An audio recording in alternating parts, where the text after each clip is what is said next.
सभी विद्यार्थियों का हमारे YouTube चैनल में स्वागत है। आज हम फिर आपको पढ़ाने जा रहे हैं बौद्ध धर्म। हमने पहला प्रश्न नोट किया है, क्या बौद्ध धर्म में पुनर्जन्म की मान्यता है? हाँ, बौद्ध धर्म पुनर्जन्म में विश्वास करता है। अगला प्रश्न है, गौतम बुद्ध के अनुसार निर्वाण क्या है, अर्थात निर्वाण किसे कहा गया? तो इसका उत्तर है, तृष्णा को क्षीण हो जाने की अवस्था को ही निर्वाण कहा जाता है।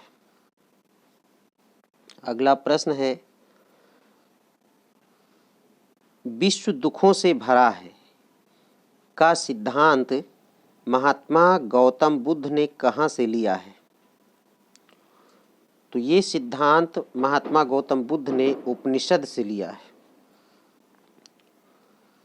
अगला प्रश्न है, महात्मा गौतम बुद्ध के अनुयायी कितने भागों में विभाजित हैं? तो महात्मा गौतम बुद्ध के अनुयायी 2 भागों में विभाजित हैं। नंबर 1 भिक्षुक, नंबर 2 उपासक। अगला प्रश्न है, भिक्षुक किसे कहा गया? तो इसका उत्तर होगा, बौद्ध धर्म के प्रचार के लिए जिन्होंने संन्यास ग्रहण किया उन्हें भिक्षुक कहा गया। अगला प्रश्न है, उपासक किसे कहा गया? गृहस्थ जीवन व्यतीत करते हुए बौद्ध धर्म अपनाने वालों को उपासक कहा गया। अगला प्रश्न है, बौद्ध संघ में सम्मिलित होने के लिए न्यूनतम आयु सीमा कितनी थी? तो बौद्ध संघ में सम्मिलित होने के लिए न्यूनतम आयु सीमा 15 वर्ष थी। अगला प्रश्न है, बौद्ध संघ में सम्मिलित होने को क्या कहा जाता था? बौद्ध संघ में सम्मिलित होने को उपसंपदा कहा जाता था। अगला प्रश्न है, बौद्ध धर्म के त्रिरत्न कौन कौन से हैं? तो बौद्ध धर्म के त्रिरत्न हैं बुद्ध, धम्म और संघ। अगला प्रश्न है, प्रथम बौद्ध संगीत का विवरण दो। तो प्रथम बौद्ध संगीत 483 ईसा पूर्व में राजगृह में महाकश्यप की अध्यक्षता में अजात शत्रु के शासन काल में हुई थी।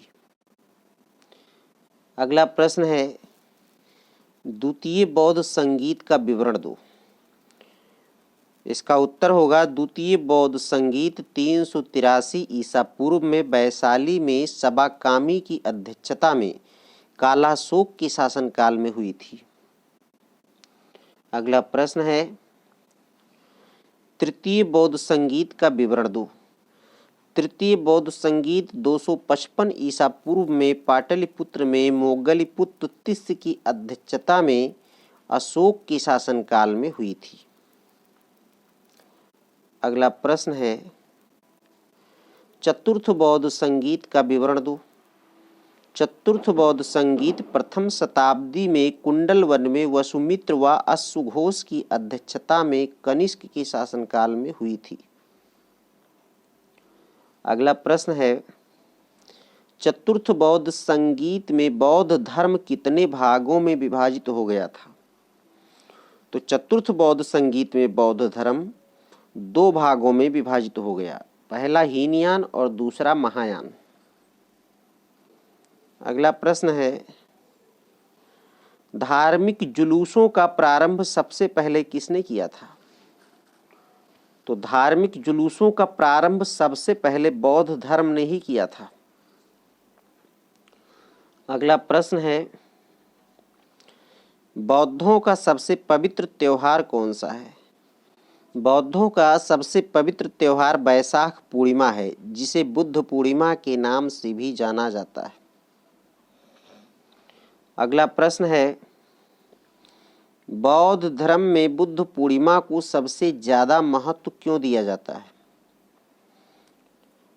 क्योंकि बुद्ध पूर्णिमा के ही दिन बुद्ध का जन्म, ज्ञान की प्राप्ति एवं महापरिनिर्वाण की प्राप्ति हुई थी। इसलिए बौद्ध धर्म में बुद्ध पूर्णिमा महत्वपूर्ण है। अगला प्रश्न है, बौद्ध धर्म में 4 आर्य सत्य कौन कौन से हैं? तो बौद्ध धर्म में 4 आर्य सत्य हैं। नंबर 1 दुख, नंबर 2 दुख समुदाय, नंबर 3 दुख निरोध, नंबर 4 दुख निरोध गामिनी प्रतिपदा। अगला प्रश्न है, महात्मा बुद्ध ने दुखों से मुक्ति के लिए कौन सा मार्ग बताया है? तो महात्मा बुद्ध ने दुखों से मुक्ति के लिए अष्टांगिक मार्गों का वर्णन किया है। अगला प्रश्न है, अष्टांगिक मार्ग कौन कौन से हैं? तो अष्टांगिक मार्ग 8 हैं। पहला है सम्यक दृष्टि, नंबर 2 सम्यक संकल्प, और नंबर 3 सम्यक वाणी, और नंबर 4 सम्यक क्रमांत, और नंबर 5 सम्यक आजीव, और नंबर 6 सम्यक व्यायाम, और नंबर 7 सम्यक स्मृति, और नंबर 8 सम्यक समाधि। ये अष्टांगिक मार्ग हैं। आज हम आपको बस इतना ही पढ़ा रहे हैं, शेष हम आपको अगले वीडियो में पढ़ाएंगे। अभी बौद्ध धर्म का कोर्स ख़त्म नहीं हुआ है। आप सभी विद्यार्थीगण हमारे चैनल को लाइक करें, शेयर करें और सब्सक्राइब करें।